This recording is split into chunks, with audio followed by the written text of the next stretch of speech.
Praise the Lord. கர்த்தருக்கு பிரியமான அன்பு சகோதர சகோதரிகளே, ஆண்டவராகிய கர்த்தர் சிலுவையிலே சொன்ன மூன்றாவது வார்த்தை, ஸ்திரியே அதோ உன் மகன் என்று சொன்னார். பாருங்க, ஆண்டவருக்கு பிரியமானவர்களே, இந்த உலகத்துல ஆண்டவராகிய இயேசு கிறிஸ்து பிறந்து தன்னுடைய தாயாகிய மரியாளை இந்த உலகத்திலே தனிமையாய் விட்டு போகிறோமே என்ற ஒரு வாஞ்சியோடு மாத்திரமல்ல, ஆண்டவர் தன்னுடைய தாயை பார்த்து சொல்றாரு, ஸ்திரீ அதோ ஒரு உன்னுடைய மகன். நான் இழந்துட்டேன், நான் போயிட்டேன்னு நினைக்காத.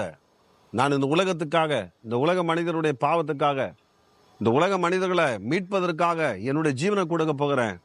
ஆனா உன்னை காப்பதற்காக, உனக்கு துணை நிற்பதற்காக இதோ என்னுடைய சீஷனை உனக்கு மகனாக நான் கொடுத்து போகிறேன்னு சொல்லி ஆண்டவராக இயேசு கிறிஸ்து இங்க உரைக்கிறதை நாம் பார்க்கிறோம். அன்பு சகோதர சகோதரிகளே, இயேசு கிறிஸ்துனுடைய அன்பு எவ்வளவு பெரிதா இருக்கிறது. அவர் தன்னுடைய தாயாகிய மரியாதை இடத்துல அவர் எவ்வளோ அன்பு உள்ளம் கொண்டவராக, தன் தாயின் இடத்துல ஆண்டவர் பிரியமானவராக காணப்படுறாருன்றதை பார்ப்போம். அப்படிப்பட்ட கனத்துக்குரியவர்களாக இருப்போம். அப்பொழுது கர்த்தர் உங்களை ஆசீர்வதிப்பாரு. இயேசு கிறிஸ்து இன்றைக்கு உங்களை கைவிட மாட்டார், உங்களை விட்டு விலக மாட்டார்.